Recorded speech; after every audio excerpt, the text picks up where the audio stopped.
Hola, buenas. Bueno,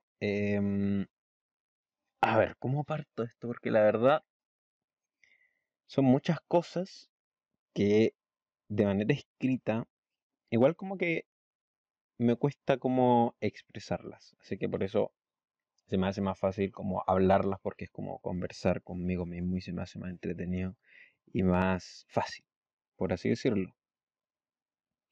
Em, yo creo que voy a partir por lo que se me viene al tiro a la mente, que es el tema de que está sumamente bueno el tema de los procesos históricos, la relación que tienen los procesos históricos con la ciencia. Proceso histórico, la ciencia y cómo esos procesos históricos se entrelazan o se empiezan a meter como con otras disciplinas. A ver, me explico. O doy el contexto. Estoy leyendo de Animales a Dios. Voy a hacer la reseña, obviamente, del texto. Pero si ya estoy haciendo un video de lo brigio que es una línea, o sea, un capítulo del texto, imagínense lo largo que va a ser ese video, porque de verdad me gustaría hablar de todo, así que no voy a dejar nada afuera. Estaba leyendo de Animales a Dios. Están hablando, de hecho, tiene un capítulo específicamente para hablar de la revolución científica, que es la parte 4. Solamente la revolución científica. O sea, imagínense lo brutal que es.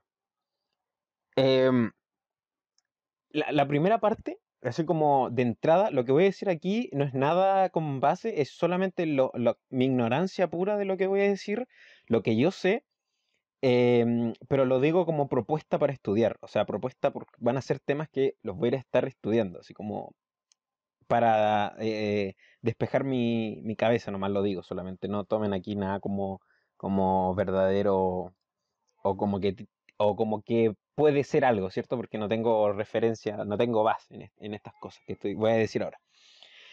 Está interesante el tema de, primero, cómo afectan las religiones al proceso cognitivo del cerebro. O sea, esa postura de general, las religiones tienen esa postura de saberlo, ¿cierto? De yo sé y mi Dios es la verdad. O sea, claramente para los cristianos su Dios representa la verdad y eso está a través, no sé, pues, de la Biblia, por ejemplo. Entonces, em, está interesante porque, claro, un Dios no va a ser no va a ser la mentira o la falsedad, tiene que ser como la verdad, ¿cierto? Pero está interesante como ese fenómeno de las religiones que vendrían siendo como las religiones últimas, por así decirlo. Bueno, después cuando leamos más el tema histórico de las religiones, y ahí podemos comprenderlo más, pero vuelvo a decir, no tomen nada de esto, lo que voy a decir, como verdadero, porque soy ignorante y solamente quiero ir despejando mi mente.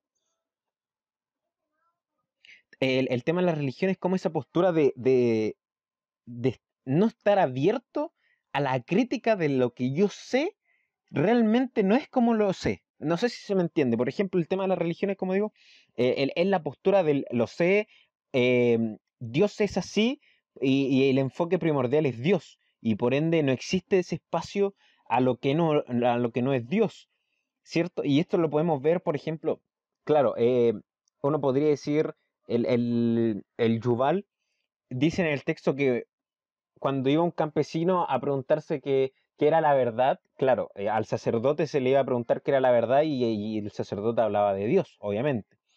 Pero, por ejemplo, cuando iba un campesino a preguntar cómo la araña producía la telaraña, era una pregunta que el sacerdote no sabía y que lo principal no iba a tener una respuesta porque si la araña hubiese tenido importancia, hubiese estado en la Biblia, ¿cierto? O en el Corán o en el libro que sea, da lo mismo el libro. Pero cuando se estudiaba la araña, o cuando se estudia la araña, cuando se estudiaban procesos que no estaban relacionados directamente con la Biblia, estos enfoques de estudio estaban justamente arraigados a Dios.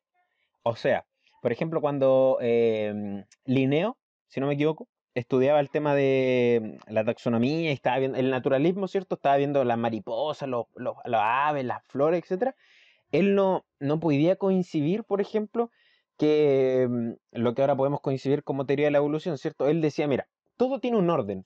Fijémonos nosotros que todo tiene un orden y ese orden no es más que prueba exacta de que Dios vino aquí y nos ordenó, por ejemplo.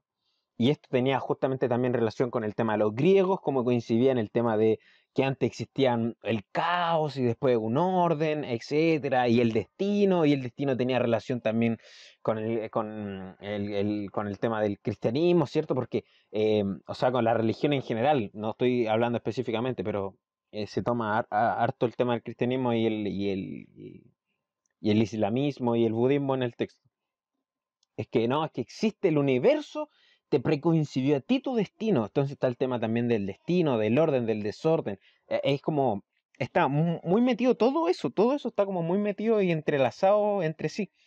Pero ahora, lo interesante, o por lo menos lo que a mí me pareció interesante, es el término, en la parte de cuando habla de la revolución científica, como la revolución científica y los pilares de la ciencia, así como el fundamento científico, ese de el pilar básico de la ciencia, ¿cierto? Que vendría siendo el saber que somos seres ignorantes y que no lo sabemos todo. O sea, esa es como premisa, decir, mira, el ser humano no lo sabe todo y no lo sabemos todo. Partamos por esa premisa. Entonces, de esa premisa es como nacen las ciencias modernas, por cierto. O sea, como todo lo que podemos hacer puede ir cambiando, no es algo eterno. O sea, ya limitamos la eternidad. O sea, el tema eh, de las religiones por esa cosa eterna, el tema y en general también las prácticas budistas también, que podría estar como muy alejada de lo que vendría siendo el islamismo y el catolicismo y el cristianismo, pero aún así también tiene este concepto de lo eterno, etcétera, o de lo finito, por ejemplo. Existen esos conceptos en esas prácticas. Em, entonces, está interesante cómo justamente las ciencias, al pasar a ser como pilar fundamental de nuestra nueva era, ¿cierto? Y que justamente el pilar fundamental sea ese, o sea, que no hay algo eterno, que no hay algo para siempre, que las leyes, que las teorías que son ahora, en 100, 200, 300 años pueden que queden en la nada, porque hay una teoría que mejor explica ese proceso o ese fenómeno natural. Entonces, esa premisa, y está súper bueno porque justamente, no me acuerdo si era un video, sí creo que vi un video acerca del tema de, de lo que también habla Yuval, que es cómo explican los procesos culturales, o sea, cómo los procesos culturales, ya sea la religión, lo que una población considera bueno o malo, y etcétera, todos esos procesos culturales, bueno, aquí lo ven como aquí se ve como le dice el memetismo, si no me equivoco, con el tema de los memes, que creo que Richard Dawkins también habla de ese tema, con el tema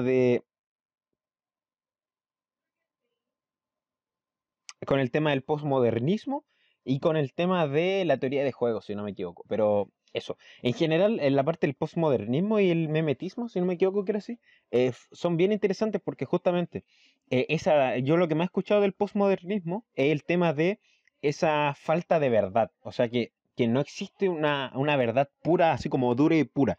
Y de hecho lo he escuchado en varios filósofos, así, bueno, los que yo veo, Juan Denis, lo he escuchado, el Darío, en general, ellos como los que más vi en su momento, ahora no estoy viendo tantos profesores, sino que yo estoy mismo leyendo, pero lo que más he escuchado es ese tema de eh, que en nuestra era se perdió ese fundamento de buscar la verdad porque justamente se entendió que existía como una subjetividad detrás de las prácticas de la verdad.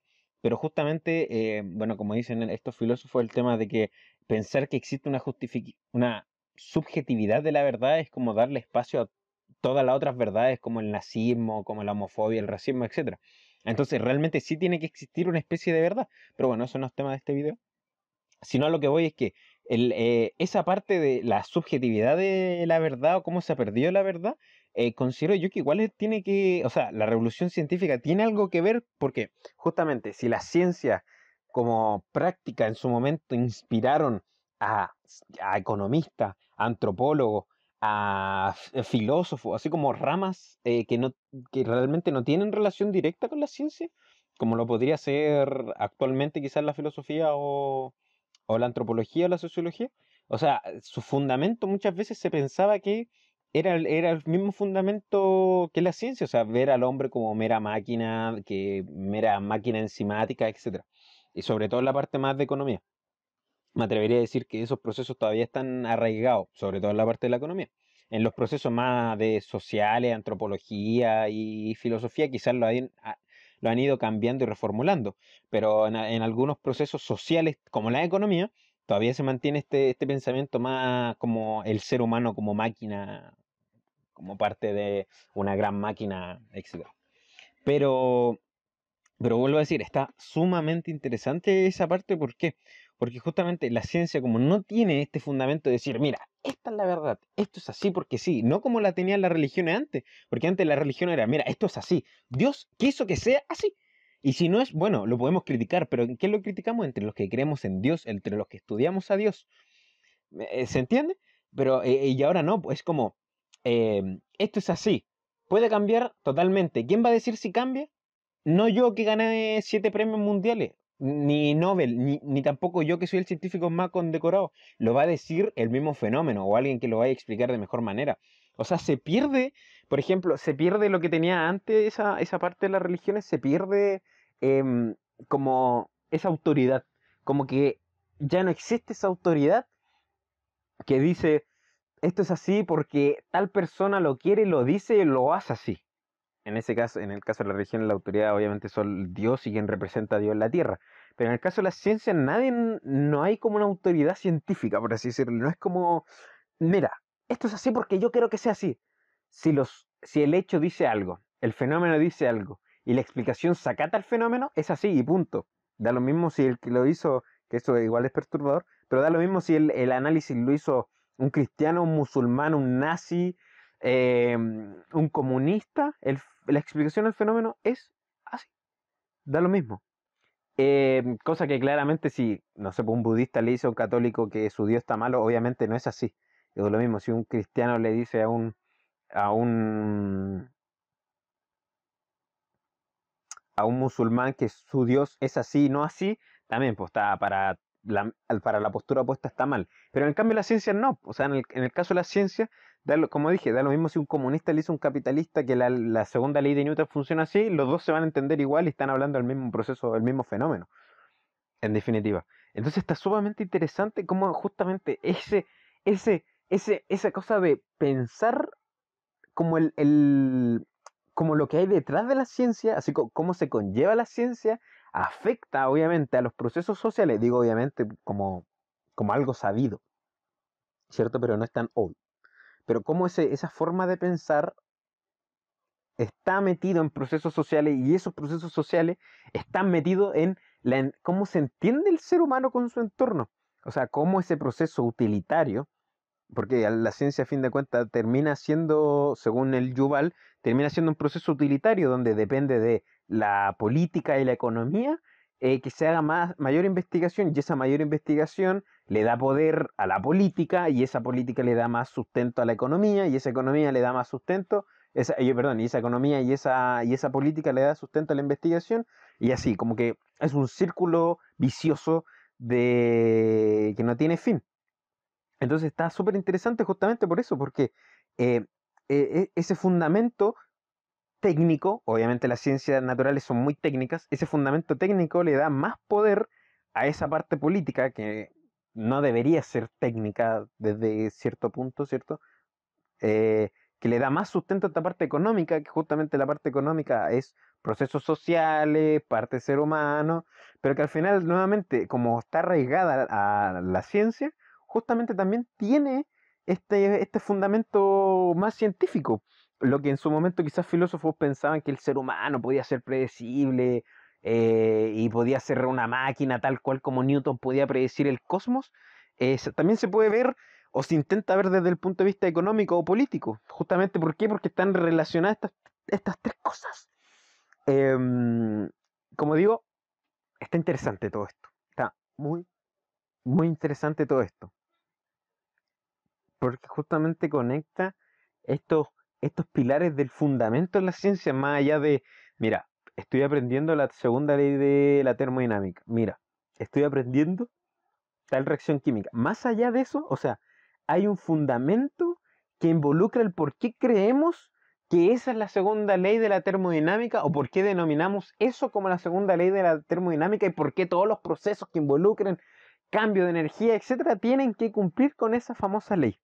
Y ese tipo de tecnicismo relacionado con ese tipo de conocimiento involucra a otras ciencias, la antropología, la economía, la sociología, la filosofía, la psicología, etcétera.